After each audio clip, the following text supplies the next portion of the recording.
नमस्कार दोस्तों। और आज तो कहना पड़ेगा मेरे प्यारे भाइयों और बहनों, कल रक्षाबंधन का त्यौहार है।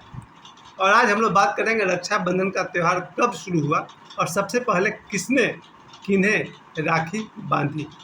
जी हाँ, यहीं से अपनी बात शुरू करते हैं कि सबसे पहले पहला राखी किसने किनको बांधा था। कहानी थोड़ी लंबी है पर आपको छोटे में बताता हूँ।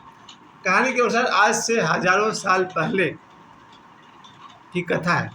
राजा बलि बहुत बड़े दानी थे। यहीं से शुरू होता है रक्षाबंधन की कहानी कि राजा बलि बहुत बड़े दानी थे। वो रोज़ सुबह अपना दरबार लगाते थे और जिसको जितना चाहिए दान वो उसको दान करते थे। उनके दान को लेकर के थोड़ा सा उनमें अहंकार आ गया। तब विष्णु भगवान ने सोचा भक्त तो अच्छा है, काम भी अच्छा कर रहे हैं, लेकिन उन्हें अब दानी होने का अहंकार हो गया है। और अहंकार किसी भी चीज़ का हो सब राज करता है। यार दोस्तों, मैं आपको ये बताने जा रहा हूँ कि रक्षाबंधन पर्व की शुरुआत कहाँ से हुई। यही राजा बलि से शुरू होगी। और राजा बलि के अहंकार को चूर करने के लिए, यानी कि भगवान विष्णु ने अपने भक्त के अहंकार को चूर करने के लिए एक प्लान बनाया, क्योंकि कोई भी भगवान अपने भक्त को अहंकारी होते नहीं देख सकता है, क्योंकि अहंकार मनुष्य का नाश करता है। तो फिर भगवान विष्णु ने कुछ प्लान किया और राजा बलि से दान मांगने के लिए पहुंच गए। एक वामन रूप में, छोटे बौना के रूप में आए। जब वामन रूप में विष्णु भगवान आए तो शुक्राचार्य जी ने, जो कि दैत्यों के गुरु थे, उन्होंने पहचान लिया और उन्होंने राजा बलि को एकांत में सलाह दी कि ये जो आया हुआ है बौना सा, ये कोई बौना नहीं है, ये स्वयं भगवान विष्णु है। इनको तुम दान में कुछ मत देना, दान देने का वचन मत देना। राजा बलि ये जानते हुए कि ये जो वामन है वो भगवान विष्णु है, उन्होंने कहा कि आज तक मेरे दरबार से कोई खाली नहीं लौटा है, तो मैं इन्हें भी खाली नहीं लौटाऊंगा। और ये जानते हुए भी राजा बलि ने अपने गुरु के बात को टाला और भगवान विष्णु को कहा, उस वामन रूप को, वामन रूप जो ब्राह्मण के भेष में बौना बने थे, उनसे राजा बलि ने कहा, मांगिए ब्राह्मण देवता, आपको क्या चाहिए। यहाँ पर एक कॉन्ट्रोवर्शियल बात आती है कि पारंपरिक रूप से अपने गुरु की बात माननी चाहिए। जो शिष्य अपने गुरु की बात नहीं मानता है वो आगे जा कर के वो कष्ट भोगता है। खैर वही हुआ, राजा बलि ने अपने गुरु की बात नहीं मानी और ये जानते हुए कि ये भगवान विष्णु है, उसने अपना जो परंपरा था निभाए रखा।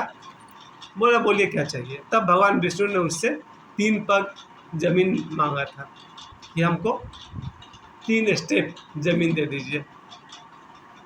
राजा बलि ने सोचा बौना से आदमी है, मुश्किल से 1 आध फीट का उसका पग होता होगा, 3 फीट जमीन लेगा, 1 मीटर जमीन चाहिए, और क्या चाहिए।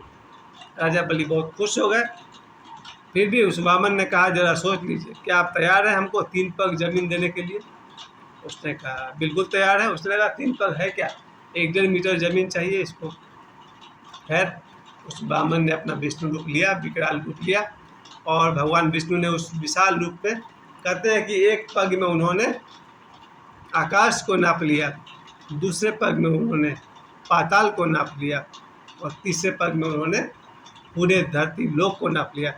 शायद ये कहानी है कि वो 3.5 पग उन्होंने ज़मीन मांगी थी, तो 3 तक तो हो गया। अब मैं अपना पैर कहाँ रखूँ।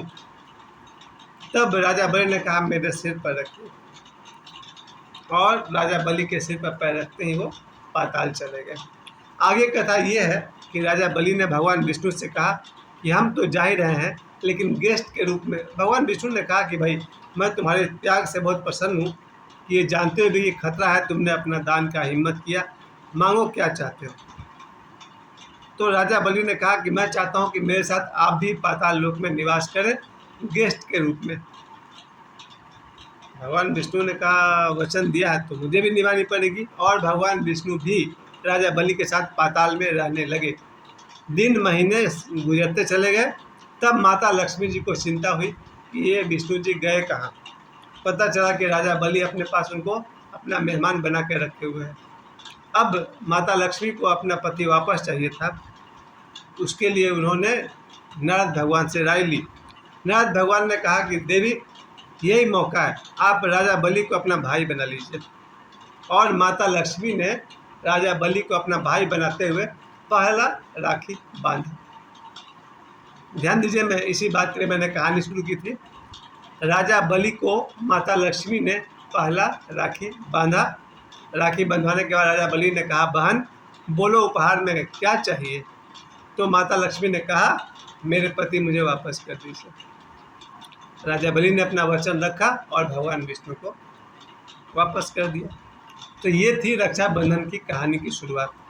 उसके बाद से आज मैं अपने जीवन में 51 साल से रक्षाबंधन मनाते आ रहा हूँ। मेरी 2 बहनें हैं, माधुरी और देवी। ये दोनों बहन मेरी कल सुबह तक आ जाएंगी और कल दोपहर 1:30 बजे के आसपास शुभ मुहूर्त में रक्षाबंधन का पर्व हम लोग मनाएंगे। और हम लोग को याद है, जब हम लोग 5 वर्ष के थे, छोटे बच्चे थे, उस समय पिताजी जो राखी लाते थे, संभवतः उसमें राखी का दाम था 25 पैसा। और उस राखी पर लिखा रहता था, क्या लिखा रहता था आपको याद है? जो लोग भी मेरी उम्र के हैं, 50 के आसपास के हैं, उन्हें पता होगा कि हमारे ज़माने में जो राखियाँ मिलती थी, उस राखी के ऊपर क्या लिखा रहता था? मेरे भैया। जी हाँ, तो बचपन में हम लोग अपने छोटे बहनों से राखी बंधवाया करते थे, बचपन से आज तक। माँ पैसे देती थी 1-2 रुपये, वो हम लोग अपनी बहन, या 5 रुपया का हरा नोट माँ देती थी हम लोग को कि अपनी बहन को दे दो। तो उस तरह से हम लोग अपने बहन को पहले वो लोग राखी बांधी, लड्डू खिलाई, फिर हमने वो 5 रुपये का नोट दिया। फिर हम सब भाई बहन मिल के उसी पैसे से खाते थे। जब मैं मुंबई में रहने लगा, उन दिनों मेरे स्ट्रगल के दौर में, जब मैं 22 साल का था, 1995 के बाद भी लगभग 8 वर्षों तक हर साल रक्षाबंधन में, तो मैं धनबाद में नहीं रहता था, मुंबई में ही रहता था, हर साल रक्षाबंधन पर मैं अपनी बहनों को बाई पोस्ट, मेरी बहनें मुझे राखी भेजती थी और मैं उन्हें मनी ऑर्डर से पैसे भेजता था। मुझे याद है, बाई पोस्ट। और मुझे ही क्या, मेरे पिताजी को भी राखी बाई पोस्ट आया करता था। पिताजी की बड़ी बहन थी, वो राखी भेजती थी। एक ज़माना था, मैं 80 के दौर की बात कर रहा हूँ, 80 क्या 2000 के बाद भी, जब पोस्ट ऑफिस का ज़माना था। कुरियर तो बहुत बाद में आया है, उससे पहले पोस्ट ऑफिस में सभी लोग, यानी पूरा ये सावन का 1 सप्ताह रिजर्व था राखियों का आना। पोस्ट ऑफिस में कुछ मिलेगा तो राखी मिलेगा और मनी ऑर्डर से पैसे भेजे जाएंगे। मैं इसमें विशेष बात आप सभी से यही कहना चाहता हूँ कि अगर मेरी दृष्टि में देखी जाए तो 3 विशेष तरह की बहनें मैं मानता हूँ।